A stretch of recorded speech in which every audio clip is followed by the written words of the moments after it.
Rebonjour, donc je vais continuer un peu là, j'ai passé une nuit un peu bizarre, je suis super fatigué, j'ai vraiment du mal à faire ces vidéos là. Euh, Qu'est-ce que Ah oui, je vous parlais de l'eau hier. L'eau, faites attention, on est en train de vous la pourrir, à mon avis, volontairement. Les histoires de gaz de schiste et tout ça, c'est vraiment des choses qui ne peuvent vous amener aucun bénéfice. Et attendez, d'accord. Ouais, donc on est en train de les histoires de gaz de schiste. Tout ce qu'on vise, c'est pourrir vos nappes phréatiques. On injecte des produits chimiques à côté des nappes phréatiques. Tout ça, ça va se déverser dedans. Et après, on va vous revendre de l'eau à prix d'or. C'est moi, je vois que ça autour de nous là, enfin autour de vous. Hein, des verrouillages qui se mettent en place de tous les côtés. On cherche à vous faire croire que l'eau, on va tous mourir de soif. La prochaine guerre, ce sera pour l'eau. Mais si on fait pas n'importe quoi, je suis désolé, de l'eau, il y en a. Et maintenant, il va falloir la nettoyer, il va falloir... mais il faut pas compter sur les gens qui vous disent oui, moi je sais, t'inquiète, je vais te la nettoyer, ton eau à coup de produits chimiques, à coup de machin. Et puis en même temps, je vais faire du fric, hein, quand même. Allez, je te nettoie l'eau. Faire un peu de fric, hein, quand même. Donc faites super attention à ça. Moi, c'est les conseils que je vous donne. Je vous dis, moi, je vois en partant là, et je vois ce qui vous arrive, ce qui nous arrive, et je me dis, c'est pas possible. Ça peut pas être ça la vérité. Et moi, on m'a dit que non. Bon, alors après, moi, on m'a dit que c'était pas ça la vérité. Voilà. Autre chose qu'on peut, je parlais des fringues dans les, enfin des habits dans la vidéo que j'ai faite sur la nourriture, je crois. Faites attention, pareil, les habits, c'est de plus en plus toxique. Hein. On vous ajoute, alors on fait fabriquer ça. Est-ce que ça revient moins cher parce qu'il y a des produits toxiques? Je crois pas. Je crois pas. Vraiment, je pense que les mecs qui mettent du cyanure, des saloperies pas possibles dans les textiles, et après vous mettez ça sur vous. Et enfin par capillarité, je sais pas ce que ça donne. Faites super attention. Hein. Ouais, la mode, c'est cool, mais il se pourrait que ça t'empoisonne petit à petit, quoi. J'ai froid. Euh, où on vous empoisonne aussi, et on essaie de vous tenir, c'est sur la bouffe, hein, les OGM, tout ça. Euh, Moi, j'ai vu des choses vraiment bizarres. Hein. Alors après, peut-être je me trompe, hein, mais enfin, j'ai entendu aux infos, on parlait d'un parasite du blé qu'on n'avait pas en France, hein, qui était inconnu chez nous.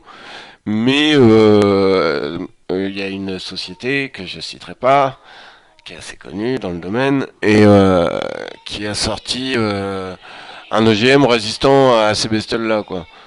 Et enfin résistant qui l'éloignait ou je sais plus comment ça marchait. Enfin bref. Et quelques temps après, bah, à Roissy, juste à côté de Roissy, dans un champ de blé, on retrouve en masse cette bestiole-là, quoi. Alors qu'on n'en avait pas en France. Et l'OGM sort, et là on en a en France. C'est bizarre. C'est comme pour les huîtres, là, j'ai vu qu'on fait de plus en plus d'huîtres OGM parce que, soi-disant, les huîtres naturelles sont attaquées par un parasite qu'on n'avait pas avant, hein, mais là, qui se développe et que machin. Et donc on a sorti une huître OGM hein, qu'on va vous vendre, hein, qui est sortie d'un laboratoire. Alors au début c'est pas cher, hein, je pense, mais ça reste de le devenir. Donc ouais, ils sortent cette huître OGM et juste après ça, le parasite on le retrouve partout, il attaque les huîtres naturelles. Je pense qu'il y a des gens qui détruisent tout ce que les bienfaits que la nature peuvent vous apporter et ils essaient de vous vendre un truc de substitution. Ça peut mener que à votre destruction. Enfin, je pense. Ils pensent qu'ils maîtrisent, mais ils maîtrisent pas du tout. Ils sont à la ramasse totale, quoi. Euh, Moi, je vous dirais de vous méfier de la technologie qu'on vous présente là, comme étant un progrès. C'est tout sauf un progrès. Là, je vois, il y a les scientifiques sont à moitié inconscients, ils jouent avec votre vie tous les jours. Euh, Là, au CERN, par exemple, je vais prendre juste cet exemple-là. Au CERN, on essaye de jouer avec des choses qui peuvent potentiellement créer des trous noirs ou des choses comme ça. Et la création d'un trou noir, même tout petit, hein, sur Terre, c'est la fin du monde, quoi. C'est terminé. Et ça peut être là tout de suite, dans une seconde, 2 secondes. Ah, parce qu'il y a des gens qui font ça, hein. Vous pouvez dire que bah non, ils maîtrisent et tout, ils ont des blouses blanches, ils ont fait des études, ouais, mais peut-être ils se gourrent. Voilà, moi je serais pour prudence, quoi, faites gaffe. Si on cherche de l'énergie, si on cherche, à mon avis, on en a tout le tour du ventre et il faut juste savoir l'exploiter, il faut juste regarder, quoi. C'est tout. C'est tout ce que vous avez à faire. Discernement. Regardez un peu autour de vous. Moi, je vous ai donné des idées avec des leviers, des... Toutes mes idées ont la même chose en commun. Elles ne consomment rien. Rien du tout. Et je pense que... Enfin, moi, je les ai pas testés, hein, mais avec le peu que je sais, je suis sûr que ça marche. Par exemple, j'avais eu l'idée du chauffage solaire il y a environ 1 an et demi, 2 ans, je sais plus. Et là, j'ai vu sur YouTube qu'il y a quelqu'un, un Canadien, je ne connais pas, hein, c'est pas moi. Hein, vous regardez sur YouTube, vous tapez chauffage solaire et vous tomberez sur une personne qu'on a construit un, pardon, avec des canettes de soda et des choses comme ça. Enfin, c'est du petit bricolage, hein, et il arrive à avoir 70 degrés pour 3 mètres cubes d'air par heure. Donc enfin c'est ce que lui dit. Hein. Moi, je sais pas, mais donc c'est que ce système-là fonctionne. Moi, je l'aurais pas du tout fait comme ça, mais c'est pas grave. Hein. Le principe fonctionne. Je suis sûr. Tous les jours, je vérifie que j'ai raison. C'est ça le problème, quoi. C'est ça qui m'interpelle vraiment et c'est là où je m'interroge vraiment sur ma santé mentale, c'est que euh, j'ai l'impression de vivre des trucs assez incroyables, mais tous les jours, je me dis ouais non mais ça c'est exactement ce qu'on m'a dit, c'est exactement tout ce qui se passe. La logique c'est voilà. Ouais, après je sais pas, hein, mais je pense vraiment que vous êtes pris au piège là. On vous fait la guerre. On vous le dit pas, on fait les gentils, je souris, yes week-end et tout ça, mais attention, attention, on se fout de votre gueule, mortel. Par exemple, là, les attentats Charlie, je suis Koulibaly, machin. Enfin, je suis Charlie, je suis Koulibaly. C'est idioto ça. T'es con. Et ouais, avec ça, ça a été manigancé quoi. Méfiez-vous avec les attentats où on vous fait peur et on vous attend là où vous vous barrez quoi. Parce que c'est comme un troupeau de moutons, hein. Vous pointez à côté d'un troupeau de moutons, vous tapez du pied, vous criez un coup, tous les moutons ils vont dans la même direction. Là vous pouvez les attendre quoi. Donc c'est ce qu'on fait sur vous. Hein. Enfin même moi j'en suis arrivé que on fait de la chasse à court avec vous. Ouais c'est noble, hein, la chasse à court, c'est de la haute, c'est les élites qui font ça. D'élevage aussi un peu avec vous. Moi, pour moi, hein, d'après ce qu'on m'a dit, personne ne peut donner d'ordre à personne. On ne peut pas exiger quelque chose de quelqu'un, c'est impossible. On peut demander quelque chose à quelqu'un, mais on peut pas dire eh, je suis ton chef, machin. Non, t'es mon chef, toi t'es qui hein. Dégage. Voilà ce qu'il faut dire. Enfin dégage, non, faut rester zen, mais il faut lui faire comprendre au gars que non, c'est pas comme ça que ça se passe. Lui, il aimerait bien être ton chef, que tu fasses tout ce qu'il a envie, que tu suces la bite, tout ça, mais non, non, c'est pas comme ça que ça se passe. D'ailleurs, ça va être à lui, ce mec qui se prend pour ton chef là, de se prendre en main et de regarder un peu la réalité en face et de regarder qui il est quoi. Avant de vouloir être le chef de n'importe qui, sache qui tu es. Et je crois que si tu y as répondu comme ça en y réfléchissant 5 minutes, t'es passé à côté de la réponse. Parce qu'il y en a plein, non mais moi je me suis déjà remis en question, oh là là, plein de fois, j'arrête pas. Ouais, mais peut-être que vous le faites mal. Peut-être que pour se remettre en question, pour se remettre vraiment en question, hein, il faut, enfin, il faut vraiment regarder la réalité en face, ouais.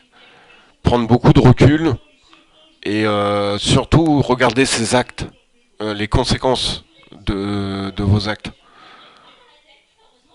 Parce que parfois on les voit pas, hein, les conséquences de nos actes. C'est tous les gens qui travaillent dans le nucléaire, ça a des conséquences sur la planète, sur votre qualité de vie, la qualité de vie de ceux que vous aimez, hein, vos pères, vos mères, enfin tout le monde quoi. Vos frères, vos sœurs, tous ceux que vous aimez, vos potes. Ouais, mais c'est pas grave, j'ai un salaire honnête à la fin du mois. Bah oui. Oui, mais tu fais bien de la merde quand même. Et c'est à ça que tu participes. Et je pense que quand on va arriver, au final, alors moi je sais pas, hein, mais moi quand on me posera la question par exemple, qu'est-ce que t'as fait pour aider les autres, bah je saurais quoi répondre. J'en ai chié à faire tout ce que je fais là. J'en ai grave chié, hein. Je peux vous assurer que je suis passé par des trucs. Bon. Euh, Est-ce que vous voyez dire, bah moi j'ai travaillé dans la banque, ah ouais, ouais, j'ai foutu des familles, hein, j'ai participé à foutre des familles entières à la rue, même si tu ne l'as pas fait toi-même, hein, t'as participé à ça. Et donc c'est là qu'il faut regarder ce à quoi on participe et avec beaucoup de recul, quand même. Qu'est-ce que j'ai fait, le résultat, c'est quoi, hein, la guerre en Libye, machin, hein. Là ils sont comme des cons. J'ai même vu, normalement je dois pas citer, mais j'ai vu un philosophe connu en train de dire qui a participé à cette guerre, hein, en train de dire ouais voilà le peuple libyen ils ont chié mais ce qu'on a fait c'est peut-être mieux parce qu'avant ils ont chié, hein, quand même. Enfin je sais pas, tu y es allé là-bas, tu connaissais, t'as vécu là-bas, non, non, non, non, tu sais pas ce que vivaient les gens. Enfin t'essayes de dire ouais Kadhafi c'était un dictateur, voilà il opprimait son peuple et tout, mais on lui a demandé son peuple non. S'il préférait la dictature ou les bombes sur la gueule, à la limite, je sais pas ce qu'ils auraient choisi quoi, je sais pas, faut leur demander, je pense. Mais avant d'arriver comme ça et de tuer tout le monde, on ne tue personne, c'est ce qu'on m'a dit, hein. Surtout ne tuez personne. C'est quelque chose que vous pourriez payer très très cher, vraiment. Et c'est là que enfin, je sais pas, je l'ai peut-être mis déjà sur une de mes vidéos, mais je le répète, les militaires, les gendarmes, etc. Faites très attention à ce que vous faites. Ne tuez pas, ne tuez personne. Et même les gendarmes, on m'a dit, on peut pas, même un criminel et tout ça, on peut pas le mettre en prison. Ouais, alors faire chier des petits jeunes parce qu'ils fument des pétards ou machin, non, on peut pas. Non, on n'a pas le droit. Enfin, on n'a pas le droit. Si, t'as tous les droits en fait, hein. Moi, ce qu'on m'a expliqué, c'est que la vie, c'est une suite de choix. T'es entièrement libre. Tu fais ce que tu veux. Par contre, il faut s'attendre à reprendre multiplier par 3 ce qu'on a répandu sur Terre. Donc vous êtes gendarme, vous faites, j'ai rien contre vous, hein, mais vous faites respecter des lois de merde qui ont été votées par des menteurs, des usurpateurs, etc. Ouais, moi je fais mon travail, c'est honnête, et puis c'est bien ce que je fais, j'arrête mes